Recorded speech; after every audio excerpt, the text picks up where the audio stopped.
Everyone, welcome to my YouTube channel reasoning with Pinky Verma. I hope आप सब बहुत ही अच्छे होंगे और आपकी पढ़ाई भी बहुत ज़बरदस्त चल रही होगी, क्योंकि अगर अप्रॉक्सीमेट देखें तो आपका एग्ज़ाम एसबीआई का बहुत पास आ चुका है। नेक्स्ट मंथ में आपका एग्ज़ाम है, तो अप्रॉक्स 1 महीना बचा हुआ है। तो आज के चैप्टर में हम डिस्कस करेंगे कि इनइक्वालिटी चैप्टर से प्रीवियस ईयर में क्वेश्चन में क्या क्या पूछा गया था। अगर बात करें इनइक्वालिटी चैप्टर से, तो आपके एग्जाम में यहाँ से 3 to 4 मार्क्स का क्वेश्चन पूछा जाता है और आपका टारगेट टाइम होना चाहिए इस इनइक्वालिटी को एग्जाम में सॉल्व करने के लिए सिर्फ 1 मिनट। 1 मिनट में आपको इतना पक्का करना है कि आप ये सारे के सारे क्वेश्चन, जो भी इनइक्वालिटी से 3 या 4 क्वेश्चन पूछेगा, आप मिनट में उड़ा दो सारे क्वेश्चन। स्पीड इतनी तेज होनी चाहिए।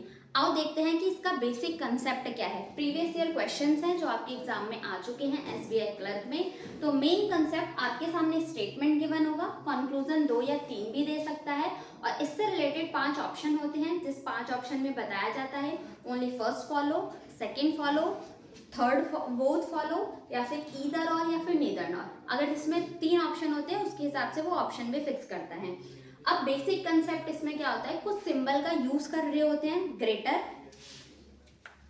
ग्रेटर इक्वल और इक्वल।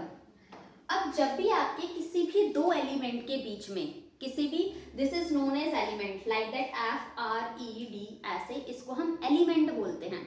किसी भी दो एलिमेंट के बीच में प्रायोरिटी को, सिंबल की प्रायोरिटी को फिक्स करना होता है। अगर किसी भी दो एलिमेंट के बीच में आपके सामने सिंबल आता है ग्रेटर, ग्रेटर इक्वल और इक्वल, तो हम प्रायोरिटी देते हैं ग्रेटर को। ठीक है, सेम एज अगर आपके किसी भी दो एलिमेंट के बीच में सिंबल आता है स्मॉलर, स्मॉलर इक्वल और इक्वल, तो हम प्रायोरिटी देते हैं स्मॉलर को। इसको बेसिक वापस से समझते हैं, एक एग्जांपल लेते हैं। सपोज करो आपके घर में कोई डिसीजन लेना है, और डिसीजन लेना है, आपके पेरेंट्स भी प्रेजेंट है, आपके ग्रैंड पेरेंट्स भी प्रेजेंट है और आप भी प्रेजेंट हो, तो आप किसके डिसीजन को प्रेफरेंस देते हो? आई थिंक सबके घर में ऐसा ही होता होगा कि हम अपने दादाजी या फिर जो हमारे ग्रैंड पेरेंट हैं उनको, उनके बात को प्रायोरिटी देते हैं। सेम हियर, आप सपोज करो ये हैं आपके दादाजी, ये सिंबल रिप्रेजेंट कर रहे हैं आपके पेरेंट्स को और ये रिप्रेजेंट कर रहे हैं आपके खुद को। ठीक है, अब इस बॉक्स को डीपली समझते हैं कि कैसे। सपोज करो आपके घर में कोई डिसीजन लेना है, दादाजी भी प्रेजेंट है, आपके पेरेंट्स भी प्रेजेंट है और आप भी प्रेजेंट हो, तो किसकी बात को प्रेफरेंस दी जाएगी? आपके दादाजी की बात को। सेम हियर, अगर आपके दो एलिमेंट के बीच में ग्रेटर, ग्रेटर इक्वल और इक्वल प्रेजेंट है, तो आप प्रायोरिटी दोगे हमेशा ग्रेटर सिंबल को।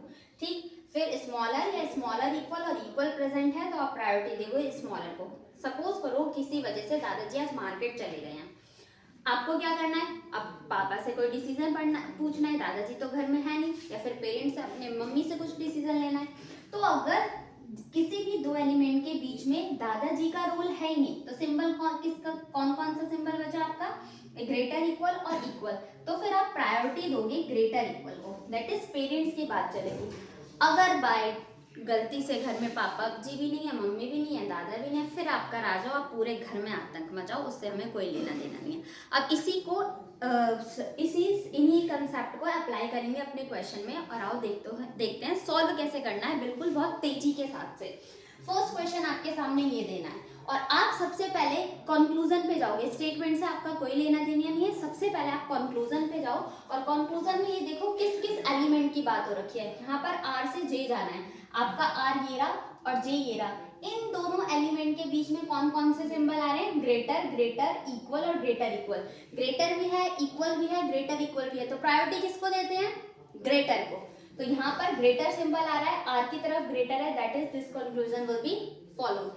आफ्टर दैट जे से एक्स तक जाना है, जे ये रहा, एक्स ये रहा। अब इन दोनों एलिमेंट के बीच में कंपेयर करो सिंबल कौन कौन से हैं?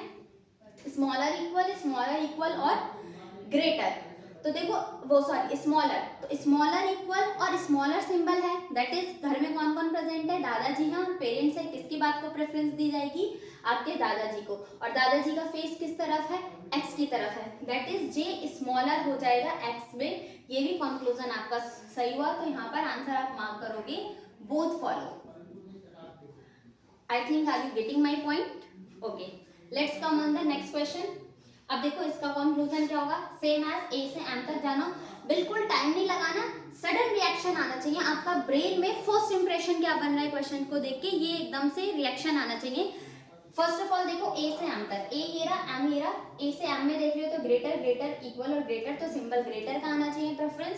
सेम एल से डी तक जा रहे हो, एल आपका ये रहा, डी आपका ये रहा, सिंबल कौन आ रहा है, ये ध्यान देखना। रिवर्स सिंबल आते ही किसी भी दो एलिमेंट के बीच में रिवर्स सिंबल मिलते ही आपका कंक्लूजन गलत, या तो सिंबल ऐसे हो या तो सिंबल दोनों इस तरीके से हो, ग्रेटर हो, ग्रेटर इक्वल हो, रिवर्स। एक बार यहाँ पर देख लो, अगर किसी भी दो एलिमेंट के बीच में greater smaller equal, greater equal smaller equal, greater smaller या ग्रेटर, कभी भी रिवर्स सिंबल मिले दो एलिमेंट के बीच में, उन कंक्लूजन में कोई रिलेशन नहीं बताया जा सकता। प्रैक्टिकल लाइफ में भी तू बड़ा या मैं बड़ा ऐसी कोई सिचुएशन आती है तो साफ साफ बोलोगे relation can not be establish. ठीक है, अब देखो इस चीज को यहाँ पर कैसे अप्लाई करते हैं।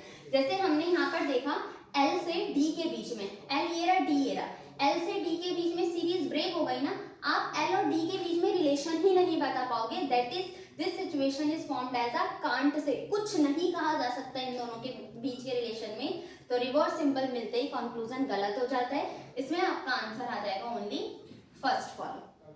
ठीक है, और थर्ड क्वेश्चन की तरफ देखते हैं। क्यू से एच जाना है, क्यू ये रहा एच ये रहा, स्मॉलर स्मॉलर इक्वल और स्मॉलर इक्वल, प्रायोरिटी स्मॉलर को, बट यहाँ पर स्मॉलर इक्वल दे रखा है तो ये गलत हो गया। अब एच से डब्ल्यू जाना है, एच ये रहा डब्ल्यू ये रहा, ग्रेटर इक्वल ग्रेटर और ग्रेटर इक्वल, तो प्रायोरिटी किसको देंगे, ग्रेटर को। एच की तरफ ग्रेटर होना चाहिए, इसने डब्ल्यू को ग्रेटर बता दिया, that's why this conclusion is also wrong. दोनों कंक्लूजन रॉन्ग है। अब देखो एलिमेंट तो सेम नहीं है दोनों, ओ अगर यहाँ पर ओ लिखा होता, डब्ल्यू की जगह ओ लिखा होता, क्योंकि क्यू और ओ बराबर है, तो हमारा एक कंसेप्ट है जिसमें आइदर और मार्क करते हैं, बट यहाँ पर दोनों कंक्लूजन रॉन्ग है और आपके एलिमेंट भी सेम नहीं है, तो आपका आंसर आ जाएगा neither first nor second follow.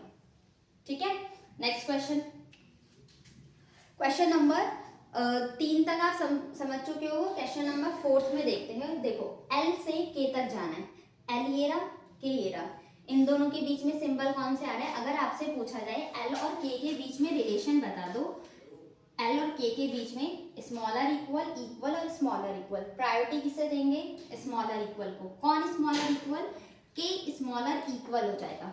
ठीक है, बट इसी में यहाँ से एल से के पूछा है ना, तो एल से के को रिवर्स करोगे तो के की तरफ ग्रेटर इक्वल होना चाहिए। ये इधर भी एल ग्रेटर इक्वल है और यहाँ पर भी एल ग्रेटर इक्वल होगा। जब भी इस तरीके की कंडीशन दी जाए, अब यहाँ पर देखो क्या एल इंडिविजुअली ग्रेटर है क्या के से, ऐसा तो हमें स्टेटमेंट में दिया ही नहीं है, तो ये गलत। एल क्या के बराबर है इंडिविजुअली, ये भी गलत। अब यहाँ पर आंसर को टिक करने से पहले थोड़ा सा कंसंट्रेशन और हाई करना होगा। अब जब भी देखो, जब भी दो एलिमेंट के बीच में अगर आपका आंसर आता है ग्रेटर इक्वल या स्मॉलर इक्वल और एलिमेंट सेम है और दोनों सिंबल को ब्रेक करके दो पार्ट में लिखा जाता है, तो वहां पर आंसर मार्क करते हैं हम आइदर और। फॉर एग्जाम्पल के से जब आपने एल के बीच में रिलेशन फाइंड आउट किया तो हमें ये पता चला एल ग्रेटर इक्वल है के कंपैरिजन में। अब एल यहाँ पर ग्रेटर इक्वल है के कंपैरिजन में, अब इंडिविजुअली दोनों कंक्लूजन रॉन्ग। ध्यान से सुनना, आइदर और की कंडीशन होती है उसको नोट करो। पहली कंडीशन ये, आपके दोनों कंक्लूजन गलत होने चाहिए, both conclusion must be wrong individually. Second, element of both the conclusion must be same, जो भी जिस भी एलिमेंट की बात की जा रही है उस दोनों कंक्लूजन में एलिमेंट आपके सेम होने चाहिए।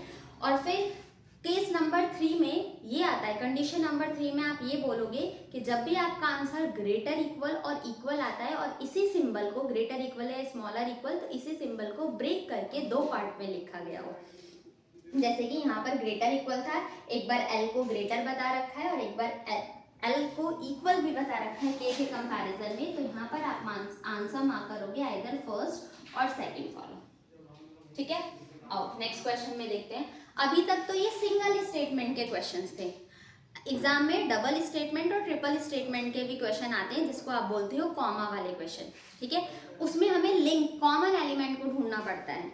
कैसे करेंगे और देखते हैं। यहाँ पर पी से ई को चेक करो, पी आपका ये रहा और ई आपका सेकेंड स्टेटमेंट में। अब दो दोस्त हैं यहाँ पर, दोनों दोस्त अलग अलग है, एक दूसरे को नहीं जानते हैं, बट बीच में एक ऐसा दोस्त है जो इस वाले दोस्त को भी जानेगा और इस वाले दोस्त को भी जानेगा। अब वो दोस्त इन दोनों दोस्तों दोस्त की जो साइड वाले दो फ्रेंड थे उनकी फ्रेंडशिप करानी है, तो कौन बीच में लिंक कौन बनेगा, जो बीच वाला फ्रेंड है, अब वो फ्रेंड उस फ्रेंड को और उस फ्रेंड को मर्ज करवाएगा। तो हमें ऐसा ही एलिमेंट ढूंढना है जो दोनों में कॉमन हो। आप ऑब्जर्व करो, P से E तक जाना है, इस वाले स्टेटमेंट में और इस वाले स्टेटमेंट में कॉमन एलिमेंट कौन सा है, दैट इज I। तो अब P और I के बीच में कैसा रिलेशन है, तो P ग्रेटर हो जाएगा I से, और I और E, I से E तक जाना है, तो I और E के बीच में कौन कौन आ रहा है, सिंबल देखो, ग्रेटर, इक्वल और ग्रेटर। तो प्रायोरिटी हम किसको देते हैं, ग्रेटर को। तो अगर आप P से I तक कंपेयर करोगे तो P ग्रेटर, सॉरी P से E तक कंपेयर करोगे तो P ग्रेटर हो जाएगा E के कंपैरिजन में, जिससे हमारा फर्स्ट कंक्लूजन ट्रू हो गया। ठीक है, नेक्स्ट देखो, D से N तक जाना है, तो D यहाँ पर है और N यहाँ पर है, फिर से कॉमन एलिमेंट कौन हो जाएगा, दोनों की फ्रेंडशिप कौन कराएगा, आपका कौन सा कॉमन एलिमेंट है, I। तो पहले आप D से I तक जाओ, तो D और I के बीच में रिलेशन कौन है, I ग्रेटर इक्वल है, तो ग्रेटर और इक्वल दे रखा है, तो प्रायोरिटी ग्रेटर दादाजी, तो I की तरफ ग्रेटर का सिंबल, और फिर I से N को कंपेयर करोगे तो N ग्रेटर इक्वल, अब D और N को कंपेयर करो, रिवर्स सिंबल मिला, रिवर्स सिंबल मिलते ही कंक्लूजन गलत। ठीक है, दूसरे क्वेश्चन में अप्लाई करके देखो, ये बहुत जल्दी इसका रिएक्शन हमें माइंड में लेके आना है, उसके लिए प्रैक्टिस करनी है आपको बहुत अच्छे से क्वेश्चंस को। देखो P से G तक जाना है, P इस वाले में है, G इस वाले में है, कॉमन एलिमेंट कौन है, E, तो P से E तक गए तो P ग्रेटर इक्वल E आ गया, E से G तक जाओगे तो E ग्रेटर इक्वल आ गया। अब P और G में आंसर क्या आया, P ग्रेटर इक्वल G। ठीक है, आपका आंसर ये आ रहा है P greater equal G, but individually P क्या ग्रेटर है G से, रॉन्ग, P क्या इक्वल है G के, रॉन्ग, बट इसी सिंबल को ब्रेक करके दो पार्ट में लिखा गया है, दैट इज इसमें भी आपका आंसर क्या आएगा, आइदर फर्स्ट और सेकंड फॉलो, दोनों कंक्लूजन रॉन्ग, दोनों के एलिमेंट सेम, ग्रेटर इक्वल है तो दो पार्ट में ब्रेक करके लिखा हो गया। ठीक, इसी तरीके से आप 7 और 8 का जो क्वेश्चन है वो कमेंट बॉक्स में कमेंट करके आंसर बताना है कि 7th और 8th का आंसर क्या होगा। आई थिंक आपको ये कंसेप्ट समझ में आया होगा। वीडियो अच्छी लगी है तो वीडियो को लाइक करें, शेयर करें, चैनल को सब्सक्राइब करें। Thanks to all of you and keep learning.